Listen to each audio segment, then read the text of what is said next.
Bom, boa noite pessoal, sejam bem-vindos à nossa live aqui. Hoje eu sou o professor Aníbal Tavares de Azevedo e hoje eu tenho a honra de fazer uma conversa aqui, uma entrevista, né, com o José Leonardo Takahashi. O José Leonardo Takahashi atualmente é doutorando na Faculdade de Ciências Aplicadas da Unicamp e ele está tratando aí de vários temas que mexem com inteligência artificial, modelos matemáticos e tudo. E ele trouxe aí, está trazendo hoje para a gente um tema bastante interessante, que é a inteligência artificial e sustentabilidade. Então a gente vai fazer essa conversa e espero que vocês gostem. Por favor, José Leonardo, conta para todos aí como é que é esse tema, enfim, conta um pouquinho sobre o que vem, qual é a sua concepção aí de sustentabilidade e inteligência artificial, por favor. Boa noite, Aníbal, todo mundo que está assistindo. Eu separei aqui quase umas notícias sobre esses temas, né? Então, na verdade, é uma união entre os mundos de inteligência artificial e como isso está sendo usado hoje para fazer um ambiente mais sustentável. Então, eu comecei aqui com uma pequena definição bem simples, só com a descrição desses termos, né? Então, normalmente, sustentabilidade é uma palavra que está muito ligada a suprir as necessidades que a população atual tem agora, sem afetar as necessidades das gerações futuras, né? Então, é basicamente como que a gente vive, como que as nossas ações estão condizendo com a conservação da vida, né? Então, basicamente, quando a gente pensa em sustentabilidade, a gente lembra muito do meio ambiente, mas nem sempre a gente está ligado somente a essa parte ambiental, né? Qualquer ação que vai gerar uma perturbação muito grande nessa parte de como a gente vive em sociedade, a gente vai tratar aqui hoje.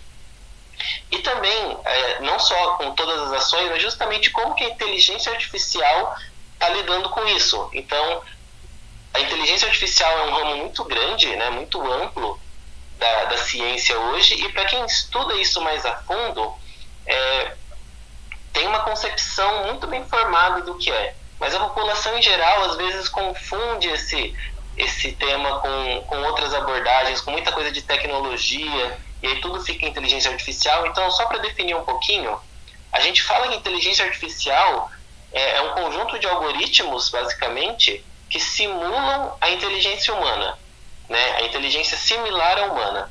Então, basicamente, a gente faz algoritmos tomadores de decisão que tentam imitar as decisões humanas. Então, basicamente o que ações que têm essa natureza estão influenciando a sustentabilidade.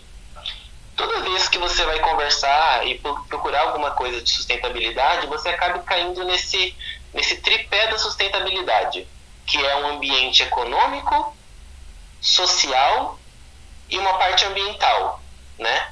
Então, eu também vou utilizar desse tripé da sustentabilidade para falar como que a inteligência artificial está inserindo em cada uma dessas esferas.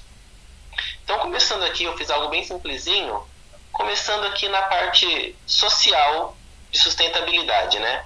Basicamente, o que foi uma motivação, né, ao longo dos anos, eu coloquei mais ou menos aqui quase 3 séculos, os últimos 3 séculos da população mundial, a gente vê como que a gente vem crescendo, né, o número de habitantes no planeta, e como de repente ele deu uma guinada forte aqui.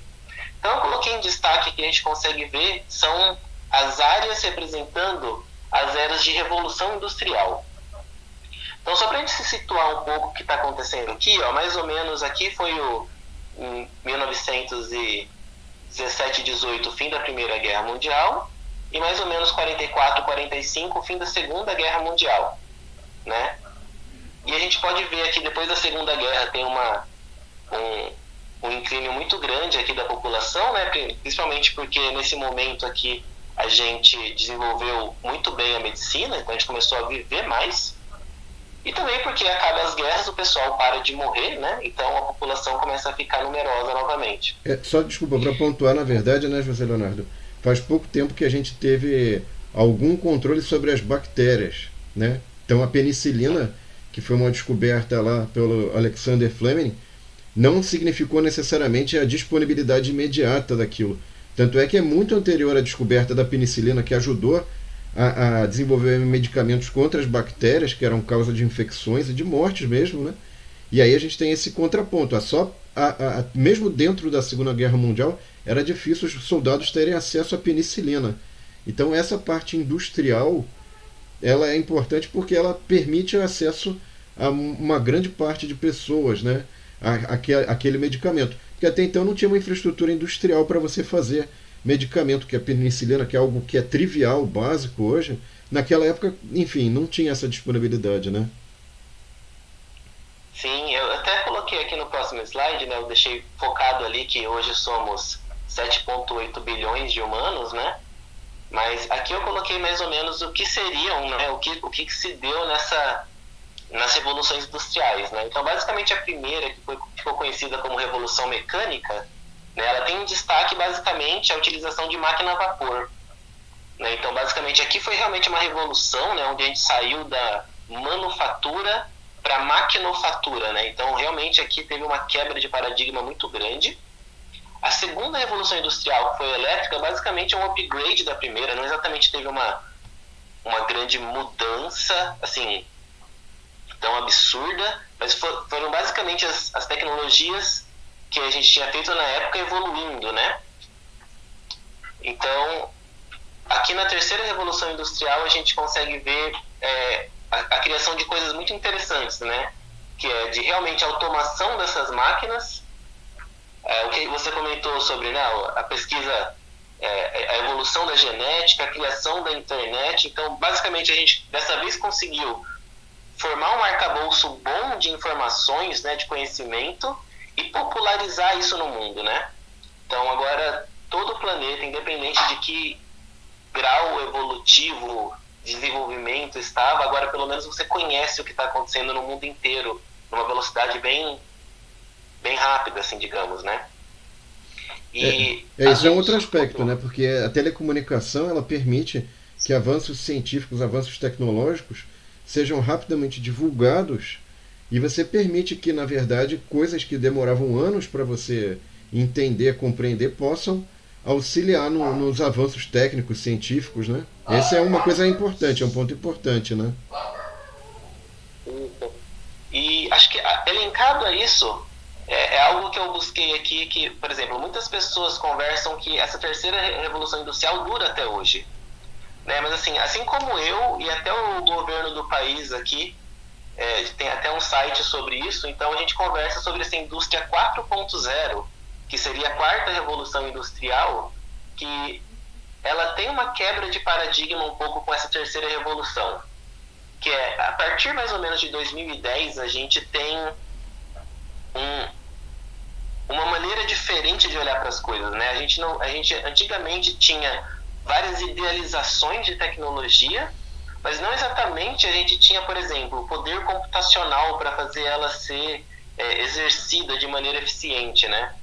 Então, por exemplo, inteligência artificial não é exatamente um tema novo, mas é agora, com a computação de hoje, a informação de hoje, o conhecimento que a área acadêmica tem hoje, que a gente realmente consegue fazer algo muito poderoso. Então, isso está caracterizando uma coisa nova na indústria, né? Por isso que a gente até fala sobre essa indústria 4.0, e é justamente aqui que entra o tema inteligência artificial, que eu vou continuar abordando aqui na apresentação.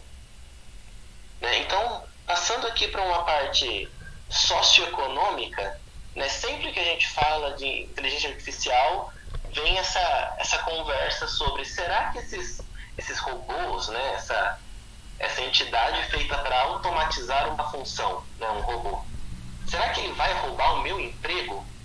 Né? Então tem esse artigo aqui feito pelo pessoal dessa Oxford Martin, e eles fizeram um levantamento de 702 atividades, né? Empregos, e eles deram aqui, a gente consegue ver uma probabilidade de computadorização desse emprego.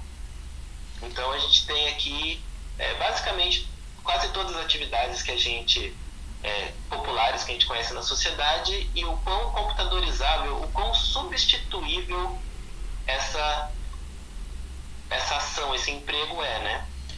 É só Mais para do um que esse artigo. comentário, talvez interessante para o pessoal que de repente está preocupado, né?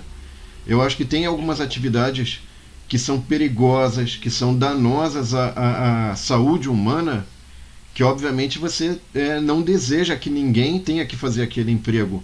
Se for possível, substituir por máquinas. Então, é o caso de atividades perigosas. Por exemplo, desarmar bombas. Né? Você quer que tenha um robô que vai lá desarmar uma bomba e em caso haja uma falha, o robô vai ser destruído ou você prefere que vá uma pessoa? Eu acredito que nesse caso é muito claro que a substituição por um robô é mais do que desejado, né? Sim, eu acho bem interessante isso da gente comentar, né? Assim, todo mundo sempre pensa no lado ruim, então talvez as pessoas às vezes até cobram sobre será que a gente deveria continuar fazendo isso? Mas infelizmente isso aqui é uma bola de neve imparável agora, né? O mundo vai caminhar para frente e a gente tem que começar a pensar nos planos de contingência, assim, o plano B, né? O que eu faço a partir daqui? A gente não consegue dar um passo para trás agora, né? Acho que foi aquele momento quando chegou a máquina fotográfica digital. Não adianta lutar, a máquina de filme não ia vencer, não adianta a gente ficar lutando pelo pessoal que revela a máquina de filme, sabe? Eles tiveram que dar um passo na direção de se modernizar também, né? Então, acho que mais interessante do que esse artigo, o que o pessoal fez foi um site onde você pode ir lá e pesquisar, né, qual que é a probabilidade de alguns empregos, do seu emprego, de ser substituível, né? Depois na descrição do E, vídeo, José Leonardo, a gente põe esse link lá para o pessoal fazer o teste, que aí o cara já sim, fala assim, acho que o meu emprego aqui está complicado, talvez, né? Enfim. Mas acho que o emprego de todo mundo vai ter que ser repensado, não só em função da tecnologia, que avança muito rapidamente, e às vezes você tem um desenvolvimento que na sua área, mesmo você tendo aquele emprego, você tem que fazer coisas de forma diferente, em função da nova tecnologia que surge, né? Então não é só uma questão sim, do emprego, é uma questão do que ele está fazendo, do jeito que ele está fazendo, será que vai permanecer igual, né? Então essa é uma questão, né? assim, acho que as tarefas são automatizáveis. Algumas tarefas, algumas atividades são substituíveis. Os empregos talvez se mantenham.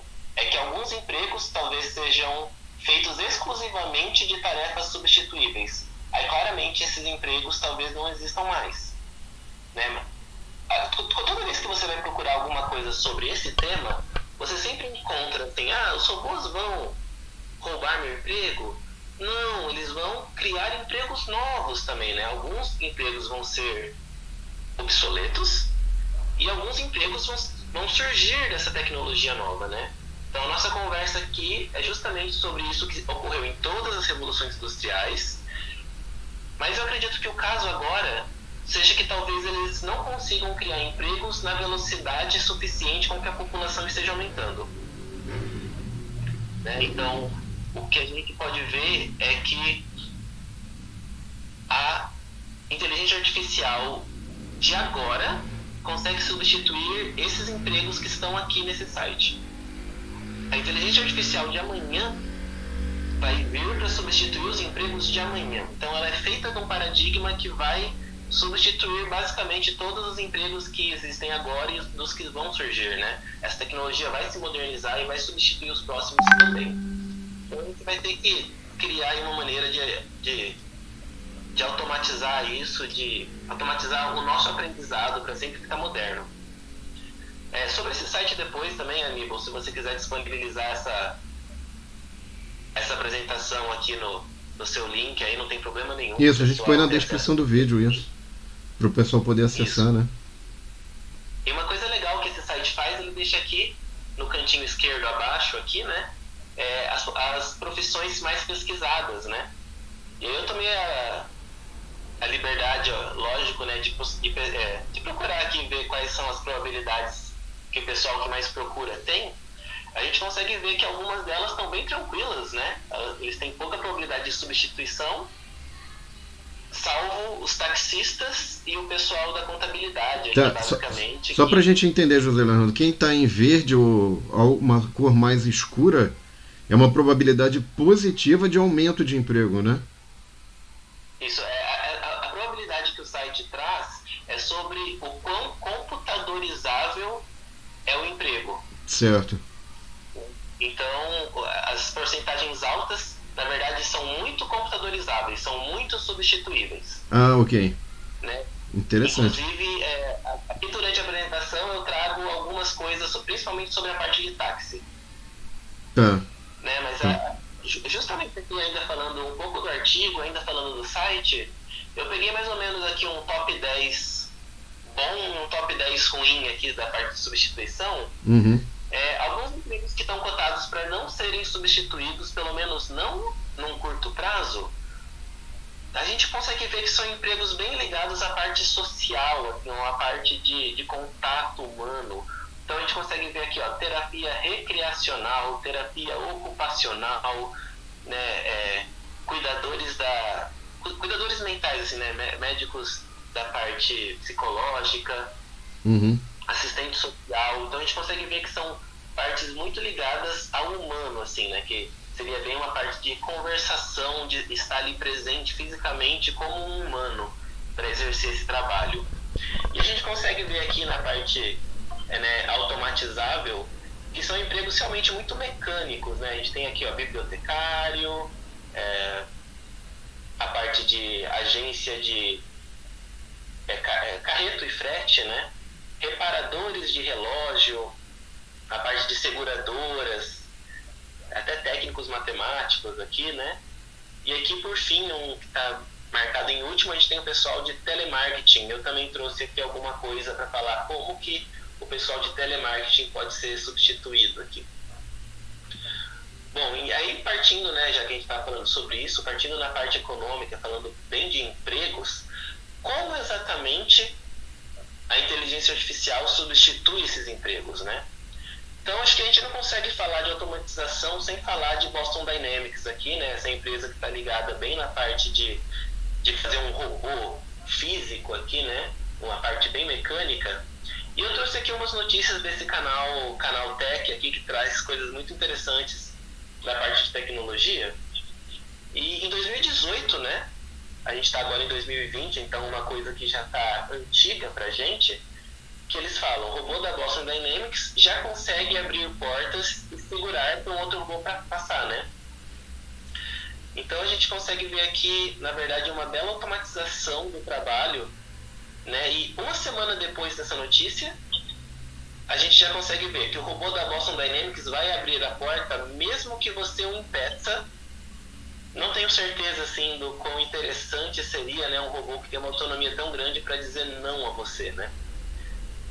Passando desse robô Spot, a gente chega aqui no robô Atlas, que eu acho um robô muito interessante da Boston Dynamics, que é justamente o robô que consegue praticar parkour, né? E a nossa ideia é, nossa, que bom que o robô está conseguindo se exercitar e se manter saudável. Mas a gente tem que ver o que significa isso para a Boston Dynamics, o que exatamente ele está querendo fazer com essa habilidade do robô, né? A gente consegue ver basicamente para um robô o que significa o parkour, né? Seria mais ou menos algoritmos de equilíbrio que ele está aprendendo. Então, basicamente, a gente consegue ver no ano seguinte aqui, né?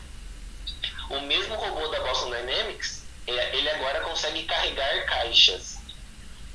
E não, assim, nada demais em carregar uma caixa, mas a gente consegue pensar mecanicamente que quando um robô pega mais peso do que ele antigamente já tinha, né? Você muda o centro de massa desse robô, né? Então você faz agora novos cálculos e ele se consegue manter equilibrado. Então a gente consegue ver aqui na parte direita embaixo, no último GIF, né? Os testes desse robô você consegue empurrar ele e ele não cai, né? Então basicamente são esses algoritmos que estavam sendo aperfeiçoados. E não exatamente um robô humanoide é feito para carregar caixa, né? Ou pelo menos não de maneira ótima. Mais para frente, a Boston Dynamics fez o robô Handle. E esse robô sim é feito para carregar caixa de maneira muito ótima. Então a gente consegue ver aqui que ele não necessariamente precisa de mãos, né? Ele tem aqui uma parte de sucção que consegue prender a caixa e não necessariamente ele precisa de pés, né? Como se fossem ventosas, né? Ele pega as ventosas, seguram a caixa, né? Isso porque acho que aquele robô, né, o quanto de pressão ele consegue fazer para segurar, né, a caixa. Então, se ele apertar pouco, a caixa cai. Se ele apertar muito, a caixa quebra. Né? Então, esse robô Handle, que é um robô paleteiro, né, é um robô feito para colocar caixas num pallet e descarregar elas. Isso daí é super importante para a logística. Foi bom você ter citado isso, José Leonardo, porque dos locais, todo mundo que tem centro de distribuição, o que dá mais custo é no ponto em que você vai montar os pedidos, que é o famoso picking. O termo técnico disso é picking, que é o cara realmente pegar os produtos e coletar e formar o pedido, né? Porque você não vai receber, imagina, você chega da fábrica, chegam conjuntos inteiros de caixas, né?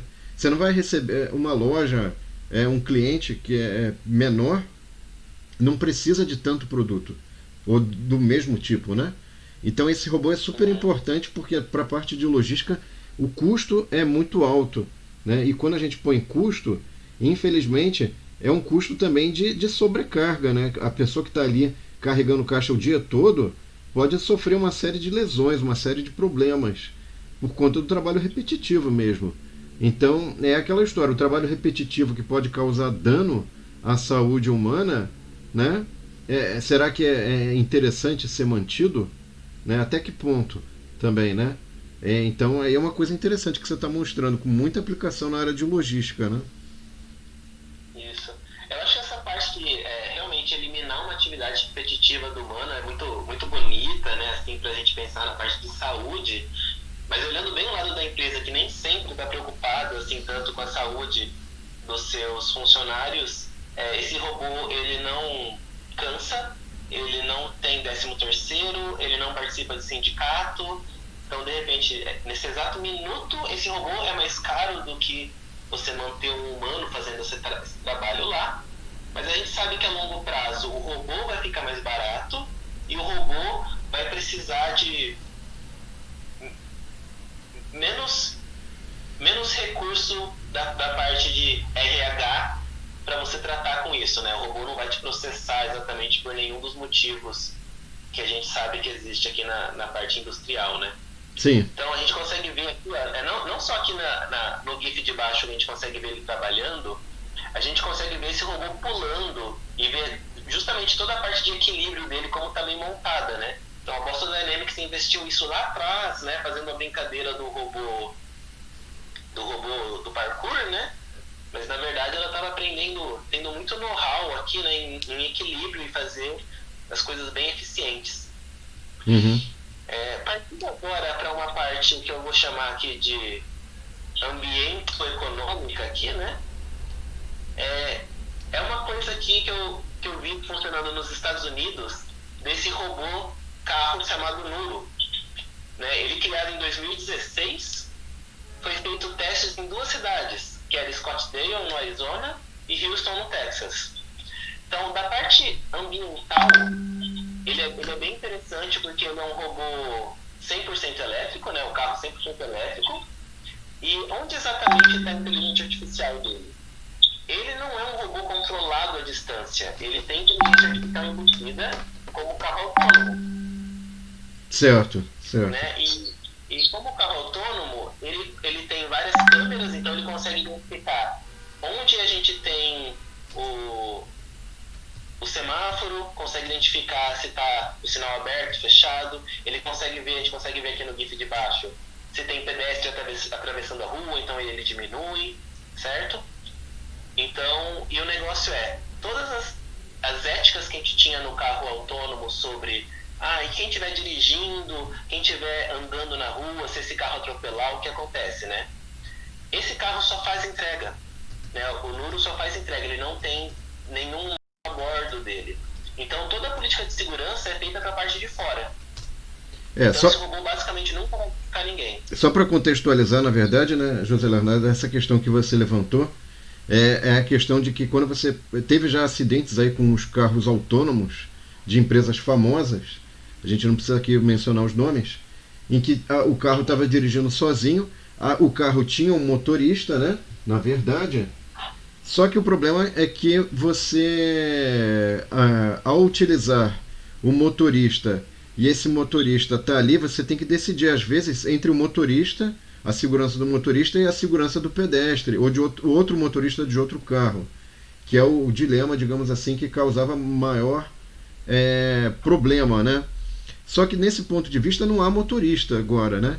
Se não há motorista, então se tiver uma situação de conflito entre o dano ao carro, que não tem motorista, e o dano ao pedestre, faz-se o dano ao carro, porque, enfim, o carro vai se perder um produto e tal, mas não se perde a vida do pedestre ou a de outro passageiro de outro carro, eventualmente. Se esse for um carro de mercadorias, né? E tiver eventualmente numa posição aí de gerar algum acidente.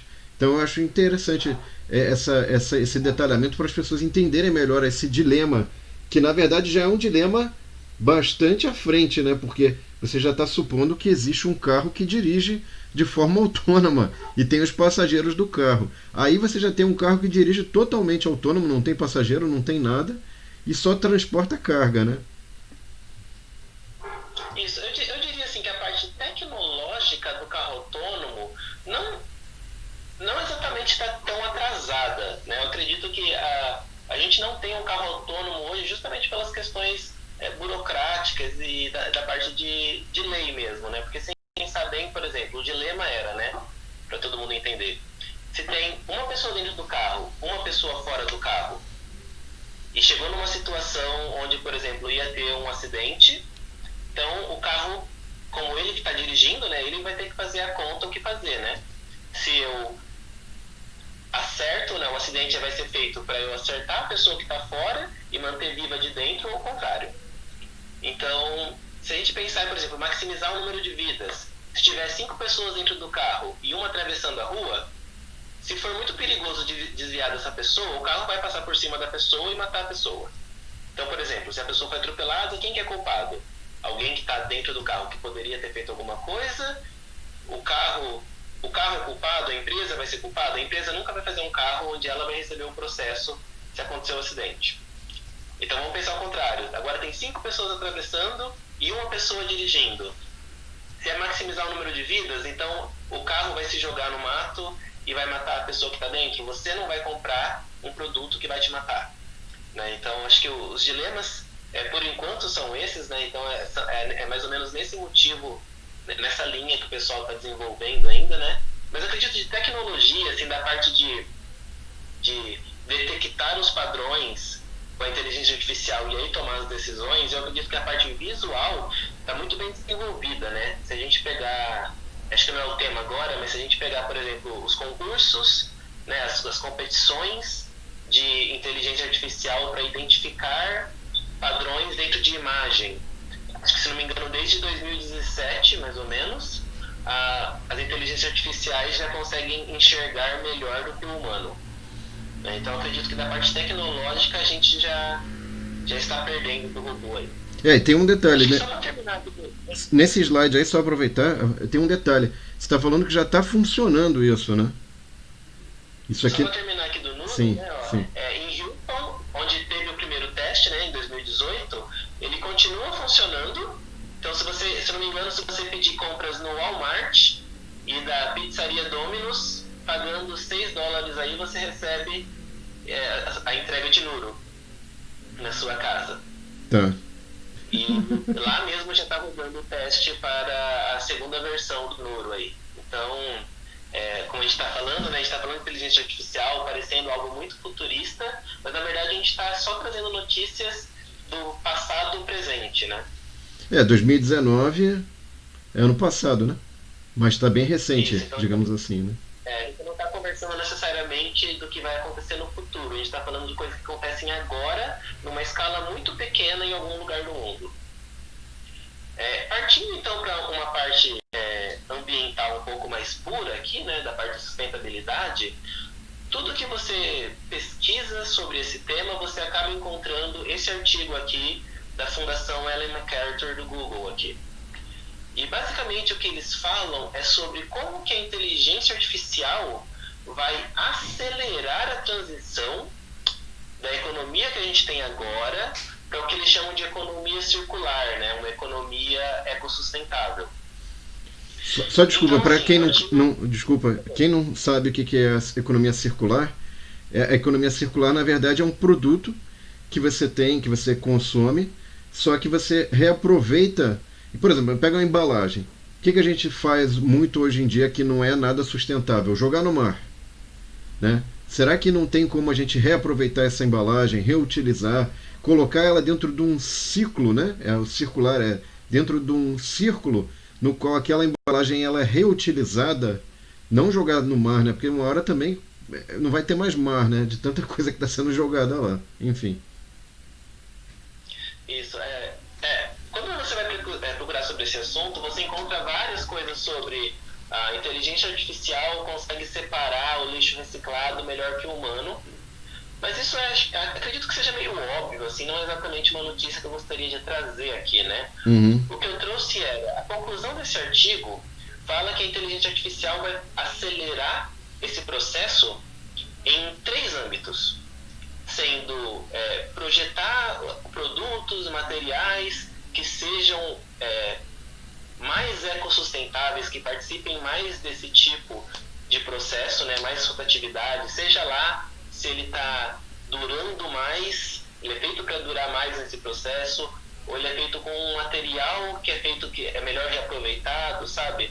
Então, aqui seria mais ou menos, a gente faz essas pesquisas agora, só que a inteligência artificial, principalmente unida com a parte de simulação, consegue fazer isso acelerada muitas e muitas vezes. Um segundo ponto seria a própria inteligência operar os modelos de negócio. Então eu vou conversar um pouquinho sobre isso também. E a outra parte seria justamente otimizar a estrutura circular que vai ser criada a partir disso.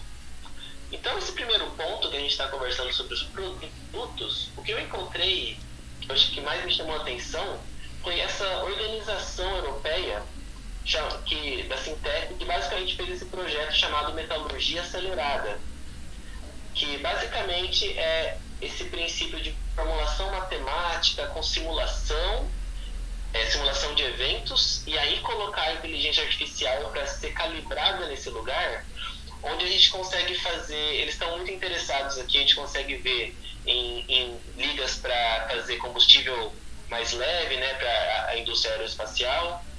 A gente consegue fazer ligas que trabalham em temperatura maior, supercondutor, termoelétrico. Então a gente tem aqui um arcabouço de utilizações de material, né, que quem é dessa área sabe o quanto custa fazer testes, quanto é demorado fazer testes com esse material, né? Você fazer um ensaio mecânico para ver se a propriedade do material ficou boa, ficou ruim. Então, aqui o negócio é a gente conseguir acelerar esse processo com inteligência artificial para gastar menos dinheiro na hora de fazer os ensaios e, principalmente, ela dizer para a gente, se você quer uma propriedade final tanto de estrutura, tanto de força, é isso que você quer? Então agora eu vou te dar o melhor material para você fazer isso. E o melhor material agora, o objetivo dela é fazer um material sustentável, né? Então, um outro ponto aqui que seria operar esses modelos, eu encontrei esse artigo aqui da Microsoft, que justamente seria como que a inteligência artificial vai criar um futuro sustentável, né? Então ela traz aqui um trecho clichê bem grande, né, sobre no futuro a inteligência artificial vai operacionar várias ações ambientais com trilhões de dólares na economia mundial, quase 40 milhões de novos empregos e reduzir a pegada ecológica em tantos %. Tá, assim, os números são muito bons, a notícia é muito boa, mas a gente está interessada bem em como que isso vai acontecer, né? Então o artigo traz umas coisas bem interessantes sobre quando a gente automatizar a medição, né, o monitoramento da qualidade de nutrientes do solo. Então, basicamente, o que a inteligência artificial vai ter de dado para ela pensar eu consigo ver no meu ambiente todo o solo que eu consigo tratar, né? Esse é o mundo que eu vou conseguir tomar minhas decisões. As necessidades humanas vão estar num certo patamar, e o que a inteligência vai fazer é, eu planto esse produto nessa área porque eu consigo fazer isso de maneira mais sustentável e para suprir todas as necessidades humanas, né? Então, a nossa ideia aqui é dar ferramentas para a inteligência artificial para que ela possa tomar as melhores decisões para o nosso conforto e mantendo o ambiente dentro daquela estrutura circular, né? E o último ponto aqui do artigo da Google era sobre otimizar a estrutura. Nesse ponto, eu gostaria de começar a conversar sobre o tema de Smart City, né? Então, eu achei, na verdade, não exatamente científico, né? Não necessariamente científico, mas um texto muito legal da Suzana Moreira, que ela traz a inteligência artificial na interseção com a gestão urbana, né? Então, ela traz aqui vários pontos muito interessantes sobre a otimização do transporte público, né? A gente pode pensar aí em ônibus sustentável, justamente na parte de Uber e 99, e ligado com isso uma parte de gestão do sistema de tráfego, né? Então, se uma inteligência artificial tá gerindo isso, né? Tá monitorando isso, então ela consegue de repente fazer rotas mais rápidas para que as pessoas consigam chegar no seu destino, evitando congestionamento, evitando acidentes, aglomerações, né? Então a gente consegue pensar, por exemplo, se um carro fica menos tempo no trânsito, menos tempo ligado, então ele gasta menos combustível, ele polui menos, né? Então eu achei bem interessante a união dessas coisas aqui. Um outro ponto que ela traz é sobre a parte de monitoramento por vídeo. Não necessariamente você vai monitorar tudo para controlar, mas a inteligência artificial está no que esse vídeo está gravando, né? Então, por exemplo, se você dá uma imagem para a inteligência, ela consegue contar quantas pessoas estão naquele vídeo agora. Então, por exemplo, a gente vê bastante em época de manifestação, né? Você fala, a polícia militar estima que tinha 4.000 pessoas na manifestação. Na verdade, agora a gente consegue ver no vídeo, a inteligência te diz, tem exatamente 3.482 pessoas e um cachorro, sabe? Então agora a gente não precisa mais ficar contando com estimativas, a gente pode ir lá e contar exatamente. Só fazendo uma relação, desculpa, José Leonardo, isso daí para a questão de saber se tem aglomeração ou não, se está tendo isolamento social, dependendo de onde aquela câmera tá, né? Isso é uma ferramenta interessante, porque você pode ter dados em tempo real, né? Sem apelar para celular, mas eventualmente celular também é uma alternativa, enfim. Sim, eu achei interessante aqui sobre porque a gente está medindo o isolamento agora por torre de celular, né? Então, de repente, tudo fica nebuloso se a pessoa deixa o celular em casa. Mas aqui não tem como, né? Ela tá lá e tá filmando a pessoa e tá vendo o que tá acontecendo. O outro ponto que eu achei interessante foi que, do mesmo sistema de tráfego que a inteligência pode otimizar, ela conseguiu conversar sobre ruas mais seguras para as mulheres, né? Então, por exemplo, aplicativos que conseguiriam ponderar caminhos menos violentos, menos... não só violentos, mas seguros no quesito de assalto mesmo, né?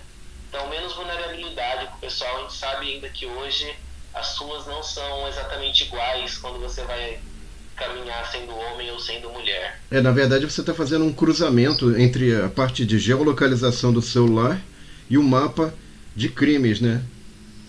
Que é a mancha criminal, que o pessoal chama num termo técnico. Então, eventualmente, você pode filtrar os dados para aqueles que são potencialmente danosos àquela pessoa que está utilizando o celular, né? Falou, por aqui você tem uma probabilidade maior. Sugira um caminho alternativo, né? Por exemplo. E aí combina com algoritmos de roteirização, que a gente chama, né? Enfim. Isso. Eu acho que é uma boa ferramenta ainda que, obviamente, em algum momento, a gente viu, isso vai servindo de know-how para gerir outras tecnologias, né?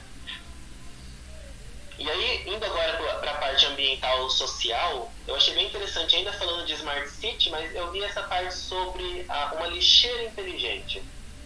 E ela é inteligente em vários aspectos, né? Ela tem inteligência artificial em vários momentos aqui. Então, o interessante dela é que ela é feita para ser o lixo reciclável, só que ela só tem uma entrada de lixo. Então, basicamente, você joga o lixo lá dentro e ela já tem uma primeira área onde ela vai fazer o reconhecimento. Então, ela tem ali câmeras integradas com inteligência artificial que ele consegue enxergar o produto e fala, isso é plástico. E aí ela manda para a parte especial de reciclagem de plástico. Ela tem embutida, né, uma parte mecânica que vai comprimindo o lixo, né, e vai guardando ali para conseguir guardar uma capacidade boa. Ela tem sensores também que vão medindo o quão cheia essa lixeira tá, né? E ela é ligada num sistema, obviamente ligado com outras lixeiras, e que ela consegue chamar essa central e já acionar o caminhão coletor. Então, por exemplo, um caminhão coletor de lixo, ele é muito pesado e muito custoso para ficar andando na cidade o tempo todo, existindo lixo ou não. Com lixeiras desse tipo, ele vai conseguir saber se vale a pena sair do armazém, do depósito, que seja, e ele vai conseguir já fazer uma rota ótima entre as lixeiras para não desperdiçar, né? não sair num caminho, não poluir tanto. Né? Então, assim, essa lixeira aqui ela traz várias identidades decisórias da parte ecossustentável que eu achei muito interessante aqui também. E aí, saindo agora da parte ambiental e voltando para a parte social, né, eu queria muito conversar, né, da sustentabilidade social com essas assistentes eletrônicas. Então a gente viu nos últimos anos uma parte da casa inteligente, né? A gente tem vários servidores, até mesmo a própria olhando para os celulares, né? A gente tem ali a Siri da Apple, o assistente do Google, né? Aqui para quem tem o Android, a Cortana do Windows, né, a Alexa da Amazon, e a gente consegue, eu achei muito interessante um módulo do assistente do Google, que é o Google Duplex, que a primeira aparição dele foi em 2018. Então, Aníbal, eu deixei o vídeo com você, se você puder reproduzir ele pra gente aí. Sim, vamos passar agora, vamos o seu vídeo, e eu acho que vai ser interessante, porque na verdade é uma questão que acho que o pessoal que está nos assistindo não vai... Bom, vamos assistir o vídeo que vai ficar mais claro. Vamos lá. Is the Google Assistant actually calling a real salon to schedule the appointment for you? Let's listen. So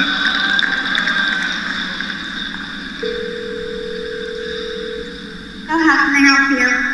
Hi, I'm calling to book a woman's haircut for a client. I'm looking for something on May 3rd.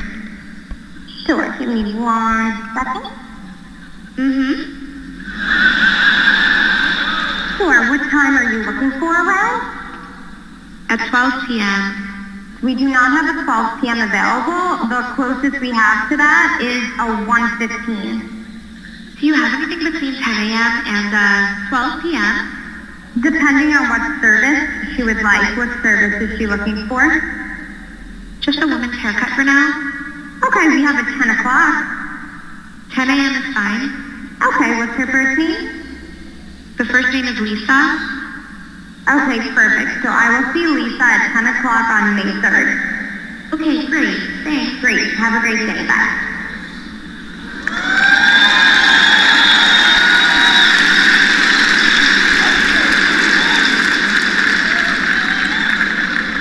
That was a real call you just heard. The amazing thing is the assistant can actually understand the nuances of conversation. We've been working on this technology for many years. It's called Google Duplex. Let me give you another example.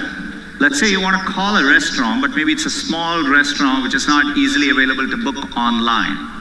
The call actually goes a bit differently than expected. So take a listen.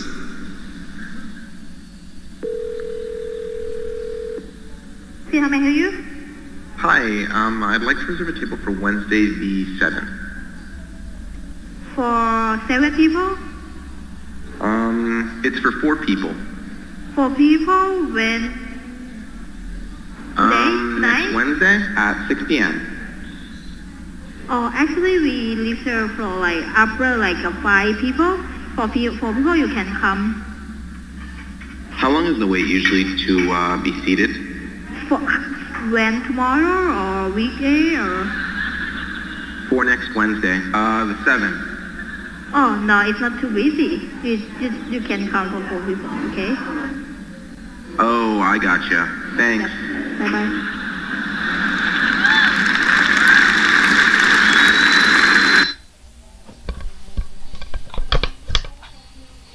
Ok, vamos voltar à nossa apresentação aqui. Ok, Aníbal.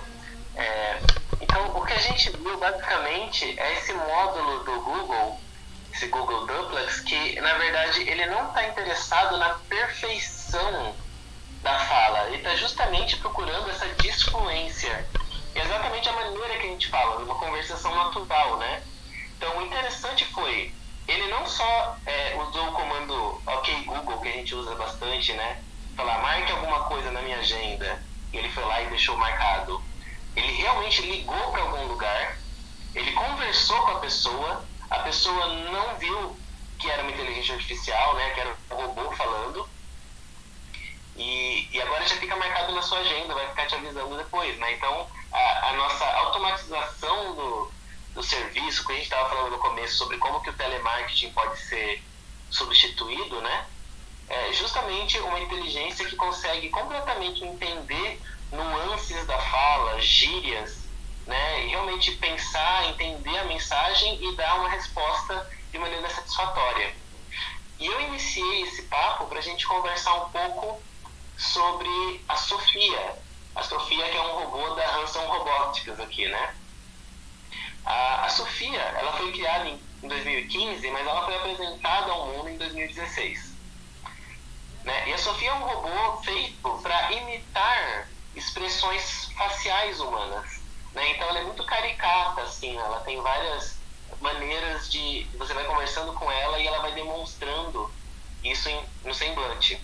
Ela é feita para fazer basicamente companhia para idosos, né? Ela foi feita com esse intuito.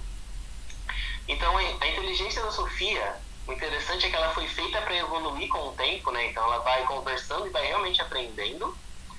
E as controvérsias com ela estão ligadas a um momento, em 2017, né, em outubro, onde ela foi considerada cidadã da Arábia Saudita, né?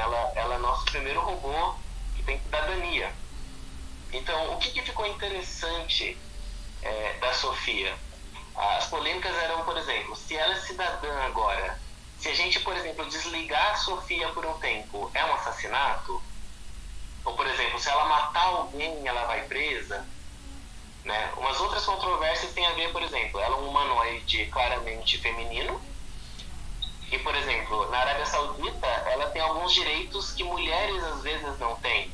Né? Ela pode conversar na rua com homens, né? Ela pode andar sem o véu, sem burca, né? Então, coisas muito tradicionais de algumas vertentes muçulmanas. Então, ela já veio criando polêmica porque ela era um robô que teria mais direito que alguns humanos. Então, só atualizando aquela informação que a gente deu no começo, né?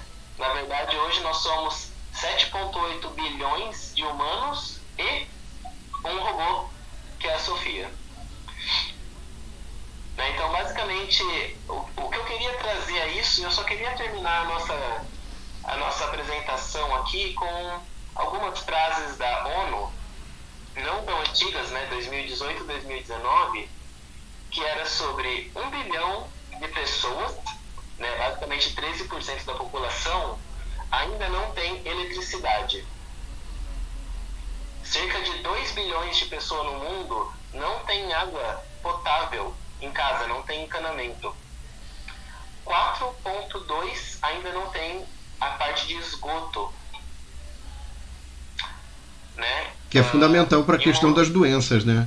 Infelizmente, isso é uma coisa que a gente está falando de desenvolvimentos tecnológicos avançadíssimos, mas essa parte, digamos assim, sanitária, que é uma coisa assim, é o básico da sobrevivência humana, né? Não está resolvida, é impressionante. Isso. E só para finalizar aqui as frases, né, eles falam assim, o desemprego no mundo, pelo menos até o ano passado, está em queda, mas as condições de trabalho é que não estão melhorando. Né? E os negócios estão sendo impulsionados por essas novas tecnologias que vão minar as conquistas sociais da última década, né? Então, basicamente, o que a gente estava conversando era sobre: será que o robô vai roubar meu emprego? Né? Essa indústria 4.0 vai inutilizar as coisas? Bom, a gente está vendo aqui que um bom tanto do mundo, vários por cento do mundo aqui a gente está vendo, nem conseguiram passar pela primeira revolução industrial ainda. Então, quando o pessoal fala, eu vou ficar sem emprego, será que eu vou morrer de fome? Parece que não, o mundo não morre se não passar pelas revoluções industriais. Então, acho que uma conversa que a gente não tem é quando a gente vê, por exemplo, um filme utópico ou distópico na parte de tecnologia, né? Um filme bem futurista, onde você vê aquela cidade onde todo mundo está no mesmo grau de utilização da tecnologia, né, de usar coisas novas. Na verdade, sempre vai ter alguém pegando, né, um Elon Musk indo para o espaço e um pessoal que ainda vive na Idade da Pedra, onde a tecnologia não conseguiu chegar ainda, né? Então, acho que a gente vai sempre conversando de coisas para frente e, às vezes, não exatamente a gente está preocupado com essas pessoas que não conseguem nem ter água em casa. Então, justamente agora, a gente está justamente fazendo uma live, porque a gente está num período de isolamento agora em 2020, né, sobre a Covid, onde a gente viu a importância de ter uma boa higiene, lavar as mãos e se proteger. E justamente a gente está vendo aqui que, por exemplo, 2,2 bilhões de pessoas no mundo não têm água potável, é quase 30% da população, né? Então, a gente tem realmente que pensar sobre quem exatamente vai realmente sobreviver a essa pandemia, quem tá pronto para passar para um próximo degrau aí. Eu acho que o problema, na verdade, é por que a gente também não aplica ou usa todo o conhecimento tecnológico para resolver esses problemas, né? Esse é um outro ponto, né? Pensar a tecnologia, os desenvolvimentos para resolver esses problemas. Eu acho que isso que é importante. Se a gente tem um problema de isolamento social, como é que a gente pode usar a tecnologia para ajudar as pessoas que estão tendo dificuldades, né, para comercializar seus produtos, para manter seus negócios? Então a gente tem que pensar assim, a tecnologia por si não resolve nada, mas a tecnologia, dentro da perspectiva dos problemas que a gente tem, ela pode ajudar muito. E esse é um ponto que a gente tem que pensar, né? Uma reflexão. Não sei, o que você gostaria de concluir aí? Desculpa interromper. Não, é isso. Eu acredito mesmo nisso e que a gente realmente tem que pensar nas formas de realmente ser efetivo para a sociedade, né? Em como a gente dá o retorno do nosso trabalho, né? Então a gente realmente gera tecnologias e de repente a população não está pronta para utilizar, né? Então a gente está pensando em algo muito futurista. Algumas aplicações a gente consegue ver uma aplicação, a utilização direta e instantânea para realmente melhorar a vida das pessoas agora, que é o que elas estão precisando, né? Então, em alguns lugares a gente consegue ensinar as pessoas a pescar, então agora ela tem autonomia para evoluir, mas tem alguns lugares que não tem água tratada, não tem encanamento. A pessoa precisa do peixe agora, sabe? Ela não tem tempo para evoluir, não tem tempo para pensar e para aprender nada. Ela precisa sobreviver nesse exato minuto para começar a ter condições de evoluir, né? Então, as pessoas, a nossa desigualdade está muito grande para a gente conversar numa política única para todo mundo, né? Então, a gente, por exemplo, está vendo nesse exato minuto, né? A gente está aqui dia 12 de junho de 2020 e a gente está vendo nessa parte da Covid, onde no nosso país todo, né, no Brasil, vários focos de Covid em vários momentos epidemiológicos, né? Então, em cada um deles, a atitude a ser tomada precisa ser diferente. Em alguns lugares, a gente está vendo que o isolamento é mais do que necessário. Em alguns lugares, a gente está vendo que a gente pode flexibilizar de maneira comedida esse isolamento. Em alguns lugares, a gente vê que a gente pode não ter isolamento nenhum a curto prazo. Então a gente vai ver que o controle dessa doença num país tão grande, tão desigual, não pode ser feito com uma única decisão para todos, né? Então a gente vai ter que realmente pensar em maneiras melhores de fazer isso. Tá bom, agora... Só para deixar claro, que uma última conversa aqui, só para deixar claro o slide que eu parei aqui, né? Só as informações minhas aqui para contato, então todo mundo que assistir tem o meu e-mail aqui, pode conversar comigo sobre correções do que eu falei ou mais informações, comentários, qualquer coisa, deixo aberto aqui o canal.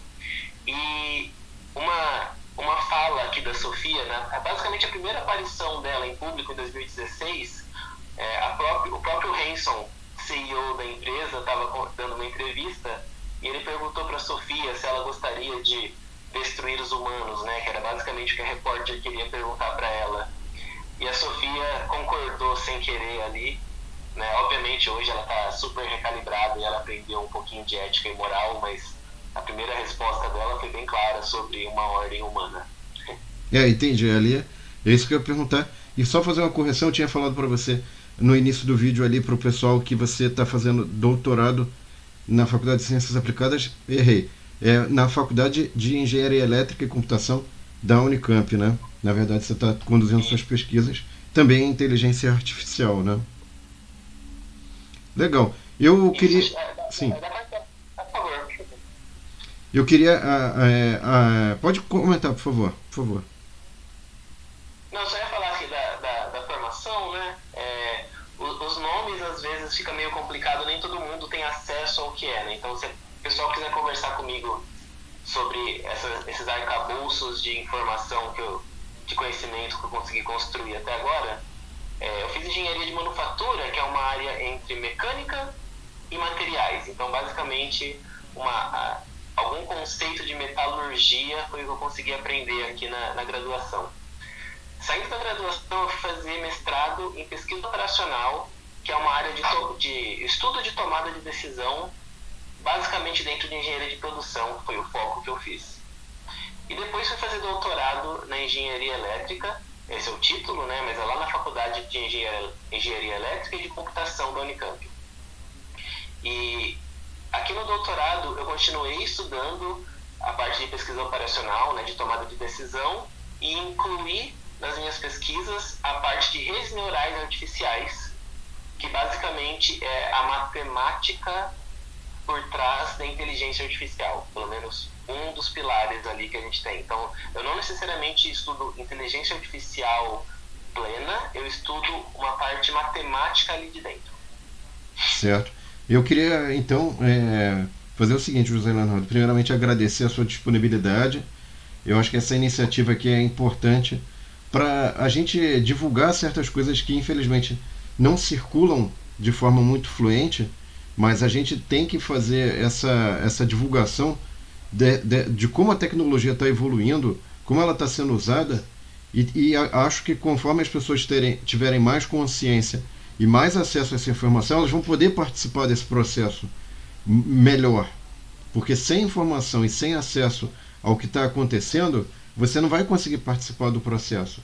Então é pior a tomada de decisão das pessoas se elas não sabem o que está acontecendo no mundo nosso. E infelizmente tem muita coisa bacana acontecendo, mas as pessoas não conseguem ter acesso às informações, não conseguem ter acesso a recursos. Então essa tomada de decisão ela não é tão boa sem a participação dessas pessoas. Então o intuito aqui dessa live, dessa conversa, foi justamente para que essas pessoas comecem a tomar essa consciência e possam usar da melhor maneira possível essa informação.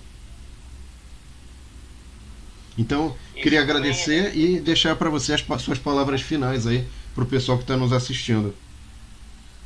Certo. Eu queria falar assim, justamente a motivação da gente estar conversando aqui é justamente essa, né? Tentar tornar popular as pesquisas que a gente faz, né? Tentar realmente trazer o retorno para a população sobre o investimento que é feito. Então, sem entrar no mérito entre pesquisa aplicada e de base, sobre como a ciência é construída e como que as coisas evoluem, né? A gente está vendo agora no período de Covid um grande incentivo para a gente ter uma vacina logo, né, de Covid. A gente está bem avançado nisso. E a ideia era justamente para a gente conversar sobre os mecanismos em que isso é feito, né? A gente viu no comecinho do ano, ali comecinho de março, quando começou a Covid a se espalhar aqui no nosso país, onde todo mundo já ficou pedindo desesperadamente uma salvação milagrosa, né? Uma vacina. E esses pedidos vêm justamente de uma ausência de pensamento científico, né? Da gente realmente saber como constrói o conhecimento e como que as coisas são feitas para virar um produto, como a gente transforma depois uma informação em ciência e ciência num produto final. Então a gente vai conversando disso e é bom a gente não incessantemente insistir nisso para que as pessoas tenham consciência de como o processo é feito, que não é uma coisa jogada, não é aleatória e demanda trabalho, demanda esforço, demanda tempo, né, de uma cadeia de pesquisadores, do processo produtivo muito grande para que tudo seja feito, né? Então, obrigado, Aníbal, pelo convite e pelo espaço aqui para a gente poder ter essa conversa. Tá bom. Então, eu agradeço a todos que estão nos assistindo. Espero que vocês tenham gostado, pessoal. Muito obrigado e até uma próxima, então. Tchau, pessoal.